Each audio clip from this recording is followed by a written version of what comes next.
My name is Manita, and I run communications for Leo Innovation Lab. We're a part of Leo Pharma, and we focus on building digital technologies to help people living with chronic health conditions. And as Tobias mentioned, a core focus for us is AI, imaging, and diagnosis. So when I went to South by this year, what I was really interested in is tapping into this global conversation that is mobilizing around AI right now. So AI is a bit of a buzzword, everyone's mentioning it, everyone's got something to say, and it's become this term that a lot of people are projecting a lot of opinions onto. There's a lot of talk, there's a lot of hype, and for me, what I really wanted to understand is, how can I understand what the core themes are in this global conversation? What are the key ethical questions? What can we be doing at Leo Innovation Lab as propagators of AI technology to shed some light on some of the murkiness that appears around AI right now for a lot of people? So what did I learn? For those of you out there that are thinking, yeah, I know about AI. AI is something that one day, very soon, is going to change the world. I have news for you. It already did. If we take the US as an example, 85% of people are using AI every day in their everyday lives, but only 20% actually realize how prevalent it is. AI is everywhere. It's in our phones when we use autocorrect. It's in our emails when we're using predictive completion. It's curating the ads that we see when we scroll through our news feeds. It's in our homes if we're using things like Alexa. It really is everywhere right now. And a big theme at South by Southwest this year was, how can we build a discourse around AI? How can we construct a way to talk about it that is understandable for the average person like you and me? Because it's such a buzzword, it's really important that we can talk about it in a way that is understandable, to break it down as something simple, so that people are informed and people can get the information they need to start building an opinion about AI. So a lot of people this year were saying, AI really, it's just machine learning. And AI is a very simple technology if you think about it in those terms. It's a data set that is fed into an algorithm that then makes predictions and decisions based on said data set.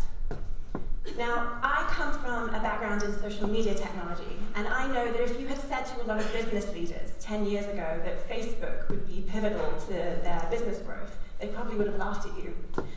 But as we know now, social media is a huge part of business growth today. It's spawned an entire industry of digital marketing and growth hacking. It's really important.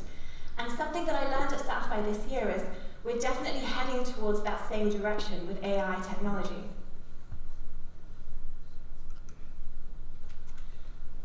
Now, AI it's also moving into a phase that's going beyond optimizing and making things faster and more efficient for us. If you're a business leader, you need to be prioritizing AI and its potential impact on your industry, and you need to be doing it now. And why is there this urgency? It's because AI is developing fast. I work with machine learning experts every day, and I thought I knew how fast it was moving until I went to South by Southwest this year and I saw some of the things that are happening. And I just wanted to kind of share with you a moment that really left me feeling like, wow, this is really taking off in a direction that's much quicker than I could have anticipated.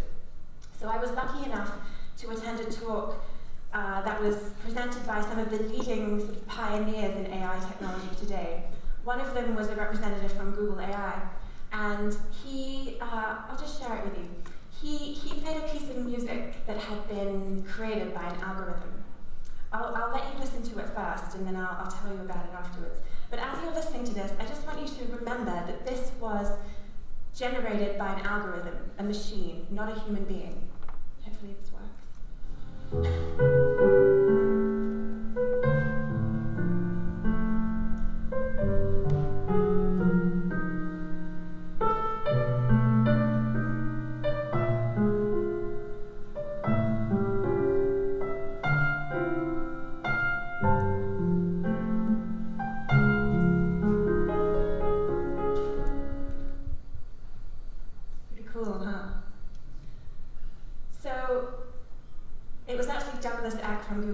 AI that presented this. And this piece of music was really an experiment for him. He and his team, they trained an algorithm on a data set of piano music.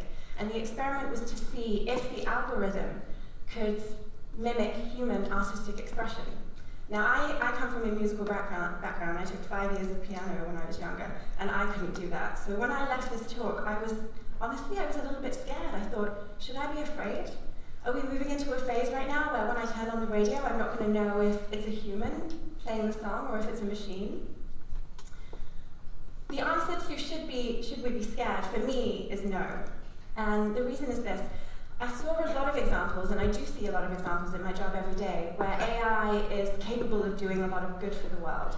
So if we take the global healthcare crisis as an example, the WHO predicts that by the year 2035, we will have a shortage of 13 million healthcare workers. That means that in 2025, there will be a deficit of 13 million doctors in the world. And this is not some sort of faraway problem. This is coming to Denmark. In the last 10 years, the number of patients allocated to per doctor has increased by 70%. We are really moving into a phase where there simply aren't enough doctors to treat us all. Coupled with the fact that we have an aging population and increasing prevalence of chronic skin conditions, this is really becoming a huge, huge problem. But AI has the potential to address this issue very, very directly. I saw a demo from a company called 3Dem. I don't have time to go into all the details now, but 3Dem are a telemedicine solution that basically uses AI to help GPs diagnose patients who are coming to them with skin conditions. And they had this huge success where they were able to decrease GP to dermatologist referrals by 50% in Massachusetts in their initial testing phase. This is a really concrete example of how AI is able to increase the capabilities of doctors, enable them to treat more patients. It's a huge, huge feat, and I think this is the kind of thing we really need to be paying attention to. It's something that makes me feel very optimistic about what artificial intelligence is capable of in our world. Now, this is a lot of information, and you know, what are we supposed to do with this as members of the media, as communicators, as industry leaders? Something that I noticed at South by this year was there was a lot of conversation and debate around what is an ethical AI? How can we build an ethical framework for artificial intelligence? But I noticed that there wasn't really much consensus. A lot of people can't agree. I put a quote up here from somebody who's very opinionated on this matter, Margrethe Vestager, who said that there's a huge risk that AI just reproduces the biases that we have as humans today, and we need to make sure that we have a strong ethics framework. We need to make sure that we have a strong ethics framework. For me, an ethical framework for AI should focus on two things. One, the right goal, which I'll come back to in a second, and the second, to make sure that we're not reproducing human biases. Now, I can see that my screen is red and I'm running out of time, but I'm going to be very quick and share an anecdote with you from my personal experience in my job. So at Leo, when we first invented our AI platform that can identify skin conditions from a smartphone image, it was a big deal. We had this huge momentous occasion where we realized that it worked.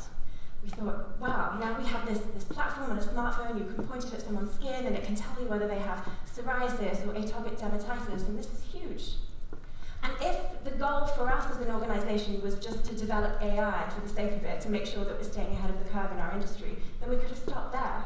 We could have said, great, you know, do the PR stunt, let's get it out there, we have an AI, awesome. But we didn't. We tested it further and we realized that there was actually some bias in this algorithm. And the bias existed because the platform was in English. So when we recruited users to contribute images to training the algorithm, we focused on English-speaking countries. And this led to a bias in the algorithm towards identifying skin conditions from Caucasian skin. So what we decided to do was tweak our growth hacking methodology. We identified the bias, and then we took steps to eliminate it. So we started to recruit users from parts of Africa through partnerships in China, other parts of Asia, the Middle East, to make sure that we could build an algorithm that didn't just work for a small niche of users. we wanted to build something that would work for everyone, because the goal for us is not to just develop AI, it's to improve the lives of people living with chronic skin conditions. So this is really an example of why it's important to think critically, to make sure you're thinking critically, and to have the right goals, so that when the time comes, you can identify bias and you can eliminate it. Now, if I could just leave you with one thought, I think it would be this. How can we play a role, an active role, in shaping the ethical frameworks around AI? As business leaders, how can we make sure we're paying attention to how AI is impacting our industry? As members of the media, how can we make sure we're covering the developments in AI technology, not just the big, exciting ones that are coming out of Google, but the ones that are happening all over the world from smaller companies that are making a lot of great headway? How can we make sure we're covering these stories to keep the broader population informed? Because if we're informed, then we have the information we need to form an opinion. For me, I like to take the stance of being optimistic about AI, but also keeping a critical eye. And I think I'd like to leave you with the question of, what do you think your role is? Thank you.